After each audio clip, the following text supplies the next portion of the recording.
মনটো বেয়া লাগি আছে আৰু আজি। হে গাইজ, কি খবৰ?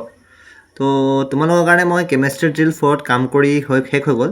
মই এইটো ভিডিঅ'ৰ ওপৰত চাব পাৰা। এইটো ভিডিঅ'ত তোমালোকৰ নেম ৰিয়েকশ্যন ৱেব আৰু প্লাছ গোটেই সোপা ৰিয়েকশ্যনৰ PYQs কভাৰ কৰিছোঁ, ঠিক আছে। কিন্তু মোক এটা কথা বেয়া লাগিছে, তোমালোকক যদি মই ষ্ট্ৰেটেজি ভিডিঅ' দিওঁ, তোমালোকে সেইটো সম্পূৰ্ণকৈ চাই পিনি একদম ধুনীয়াকৈ কমেণ্টটো কৰা, প্লাছ তোমালোকৰ কি কয় সেই তাৰ ৱাটছ টাইমো বেছি থাকে। বাট যেতিয়া মই পঢ়োৱা ভিডিঅ' দিওঁ, তাৰ তোমালোকে ৱাটছ টাইম যিটো এঘণ্টাৰ ভিতৰত সেইটো কমপ্লিট নোচোৱাই, আৰু তাৰ কাৰণে ৱাটছ টাইম মই তোমালোকৰ মানে সেই ষ্ট্ৰেটেজি 10 মিনিটৰ ভিডিঅ'ত খুব কম থাকে। হোৱাই? তোমালোকক কি কেমেষ্ট্ৰি ড্ৰিল ছিৰিজটো ভাল লগা নাই নেকি? নে তোমালোকে চিৰিয়াছকৈ পঢ়া নাই? যদি কেমেষ্ট্ৰি ড্ৰিল ছিৰিজটো ভাল লগা নাই, তোমালোকে মোক কমেণ্টত কৈ দিবা, মই এইটো বন্ধ কৰি দিম হা।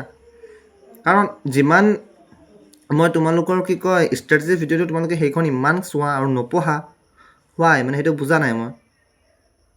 তো সেইকাৰণে এইটো মই কেমেষ্ট্ৰি ড্ৰিল 4 তোমালোকৰ মঙলবাৰ দিনা আহিব। মই এতিয়াই কৈ দিছোঁ মঙলবাৰ দিনা আপলোড কৰিম। তাৰপিছত মই ইয়াৰ পাছত ভাবিম যে নেক্সট কেমেষ্ট্ৰি ড্ৰিল 5 আহিব নে নাহিব, বিকজ ইট ডিপেণ্ডছ আপন ইয়'ৰ ৰিয়েকশ্যন এণ্ড ছাপৰ্ট, ঠিক আছে। তোমালোকে যদি ভিডিঅ'ই নোচোৱা, মই ইমান কষ্ট কৰি বনোৱা একো ভেলু নাই তাৰ। তো সিমানে কৈ পিনি সামৰিছোঁ। থেংক ইউ, নমস্কাৰ।